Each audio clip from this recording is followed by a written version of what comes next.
Iran may matinding babala sa US at Israel. Sabi nila, isa pa. Naku po, pag-usapan natin to ngayon mga tol.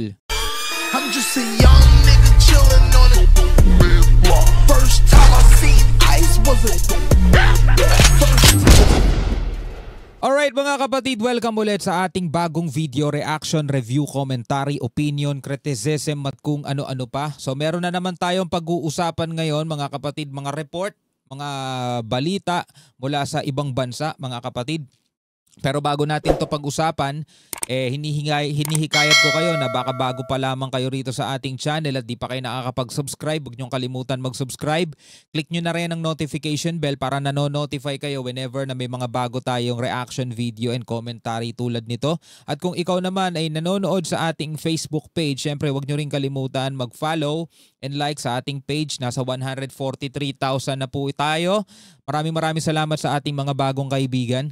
So ngayon, eto, nag-issue ang Iran ng masasabi nating pinakamatinding warning nila dito sa Amerika at saka sa Israel. Sabing ganon mga tol, sa title pa lang, ito one day ago pa lang ito lumalabas mula rito sa Times of India. Fire 2,000 missiles on Iran's ultimatum to US, Israel over provocative plan. Anong provocative plan yan mga kapatid? Yan ang ating aalamin. So samahan ninyo ako at wag na natin patagalin pa. Total wala na rin naman tayong hinihintay na. Panoorin na natin to mga tol. Ayan one more. Isa pa. US-Israel move and Iran will fire 2,000 missiles. Sabing ganon mga tol, no? Ito, Tehran warns of apocalyptic response. Ballistic missiles locked and loaded. Mukhang sisiklab na naman ang labanan .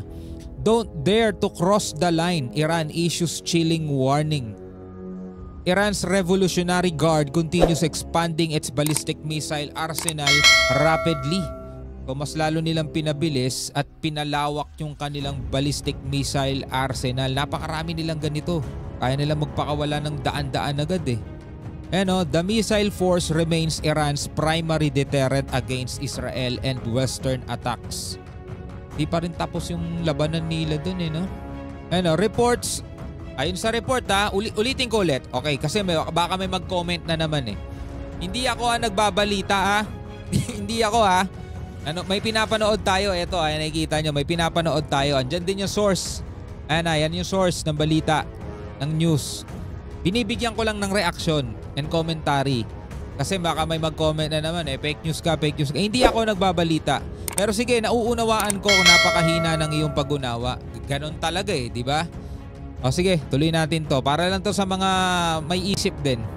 Eto, reports indicate the arsenal now exceeds. Wow, lumagpas na daw sa level seen before the June war. So, mas marami na daw ngayon. Eto, Iranian officials said missile factories are currently operating around the clock. So walang humpay. Around the clock. Siguro 24/7 silang gumagawa ng mga panibagong missile. Kasi kung naalala ninyo, di ba nagkaroon na nga ng bakbakan nitong nakaraan. This year din ang Iran at Israel. Tapos parang natapos yun yung naghulog ng bunker buster etong US. Diba? Doon natapos yun Kasi ang ginagawa ng Iran nun, talaga nagpapaulan sila ng mga missile dito sa Israel. Daan-daan, 500, 600, mga ganon. Parang nahinto yun, yung pumasok na yung nakisali na yung Amerika. So na-stop. Ngayon, eto na. Sabi rito, Iranian official said, sabi daw ng Iranian official na yung missile factories nila are currently operating around the clock. So walang humpay yung paggawa nila. Siguro nakaipon na ulit sila. Marami na naman sila So masisimulan na naman nila ang bakbakan siguro. Ito, Ali Vaez reported Iran plans much larger future missile barrage against Israel. Anong ibig sabihin nun? So ang pinaplano daw ng Iran mga kapatid is mas higit pa doon sa ginawa nila sa Israel nitong nakaraan nga. This year lang din, di ba? Kapag nagpapaulan sila ng missile, talagang sobrang malaki, malawak. Ibig sabihin, umaabot ng 500, 600. Ngayon, ang plano daw nila is much larger future missile barrage. against Israel. Mas marami siguro silang sabay-sabay na papaulanin kasi alam niya naman Israel meron silang Iron Dome, diba? Pero minsan may mga sumasablay din kaya may mga nakakalusot. Pero laging merong hangganan yun kasi yung Iron Dome ng Israel is hindi naman literal na dome na gawa sa bakal. Mga missile din yun, interceptor, nauubos din yun. Kapag tuloy-tuloy, halimbawa ang ginawa ng Iran is araw-araw silang nagpaulan ng 500 missile sa loob ng isang buwan, mauubos din yung stock ng Israel kaya darating ang panahon na wala na silang pansalag. Diba? Ganun yung pwedeng mangyari. So sabi rito ni Ali Vaez, yun daw ang plano ng Iran. Naku po. Reports say Iran hopes to launch 2,000 missiles at once. If attack. Grabe talaga yon. Katulad nung sinasabi ko kanina, itong nakaraan, nagpapakawala sila ng missile, 500 lang, 600. Pero pag eto, magpapakawala daw sila ng 2,000 sa isang atake lang. Kumbaga, isang buhos, 2,000 agad. Naku po. Ang tanong mga tol, yun ba ay kakayaning salagin ng Iron Dome ng Israel? Again mga kapatid, wala tayong pinapanigan sa kanila. Don't get me wrong. Diba? Wala tayong pinapanigan sa kanila. Hanggat maaari nga sana hindi na sila magkaaway-away pa ulit. Sana magkaroon na ng kapayapaan sa ating daigdig. Pero eto na yung mga balita Kahit na hindi ako mag-reaction mga tolo, kahit na hindi ako magbigay ng commentary, magaganap kung ano man ang nakatakdang maganap. Diba? So hindi dahil sa akin yan Kasi may mga nagko-comment kaya nagkakaroon ng gera dahil sa mga komento mo Biruin mo ako pa talaga sinisi Para namang ako nag-uutos sa mga to na mag-away-away sila. Nangyari naman talaga. Officials believe such volume could completely overwhelm Israeli air defense system. Sabing gano'n ng mga officials. Diba? Ma-overwhelm daw sila kung gano'n karami. 2,000 ba naman Napakarami talaga nun. Foreign Minister Aragchi said Iran's current missile capacity far surpasses June levels. So mas marami na nga talaga sila dun kaysa nung nakaraang labanan nila nung Hunyo.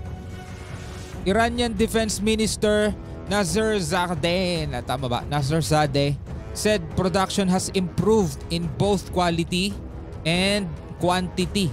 Quality and quantity. Na-improve daw nila. The June strikes forced American Army to fire over 150 THAAD interceptors.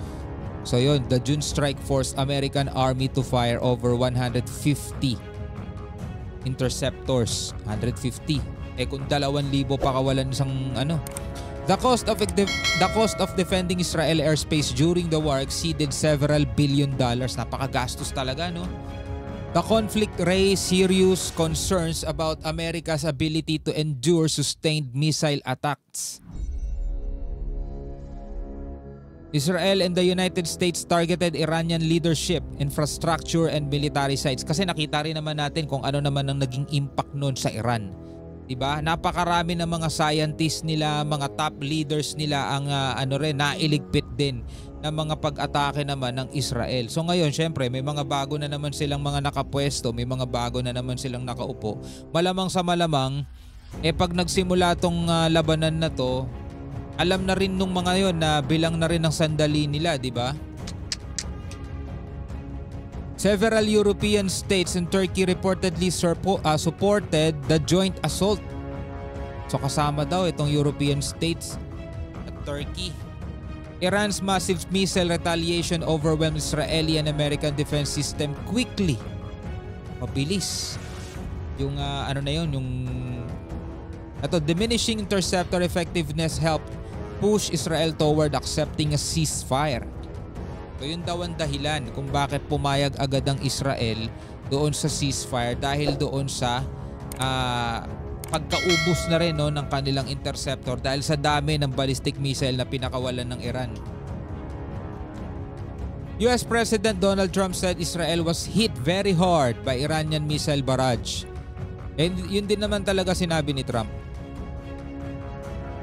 The war's outcome strengthened Iranian consensus to prioritize missile program development. Yun ang naging dahilan din kung bakit mas prioritize ng Iran yung pag-develop ng kanilang mga missile dahil nakita nila yung outcome, nakita nila yung resulta. Meron din palang kahinaan itong Israel at Amerika, no? So kung mas dadamihan pa natin yung ating pauulan sa kanila, baka talagang hindi na nila kayanin. Diba? Kumbaga sa ulan, alam mo yon, kung normal na ulan, kakayanin pa ng kalsada Pero yung isang buhos ng ulan na ang katumbas ipang isang buwan, talagang babaha, lulubog talaga sa kalsada. Lalo na kung kinukurakot yung mga flood control program, di ba?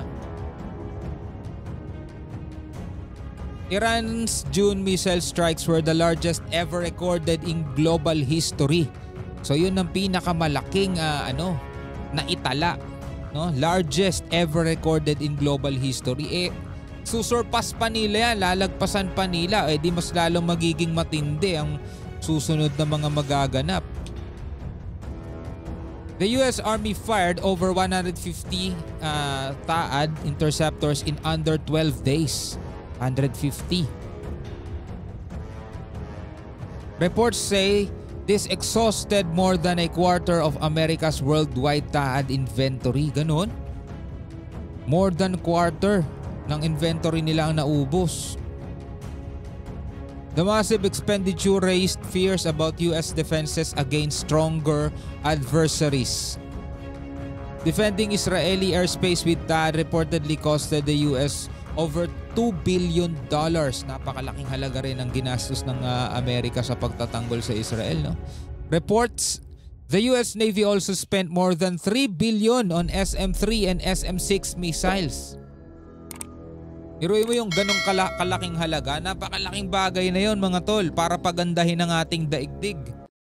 Pero hindi lang naman kasi US ang gumagastos maging Iran gumagastos din sila. Biruin mo sa dami ng missile na pinakawalan nila, magkano naman din kaya yung nagastos nila, di ba? Pareho lang silang gumagastos. Kung iyan na inilalaan nila para pabutihin ng buhay ng kanilang mga mamamayan, di ba? Kaya mas maganda mga tol kung talagang magiging mahinahon na lang etong mga leader na to. Pero again, kung ano ang propesiya, kung ano ang nakatala at na mangyayari sa hinaharap, ayon na rin sa banal na aklat, kung ikaw ay naniniwala sa Biblia, ay yun talaga ang magaganap. So ikaw, bilang isang taong nabubuhay sa ating daigdig, ano ang iyong masasabi rito? Comment ka na lamang sa ibaba. Hanggang sa muli, ako nga pala si Shobaldi. Peace out.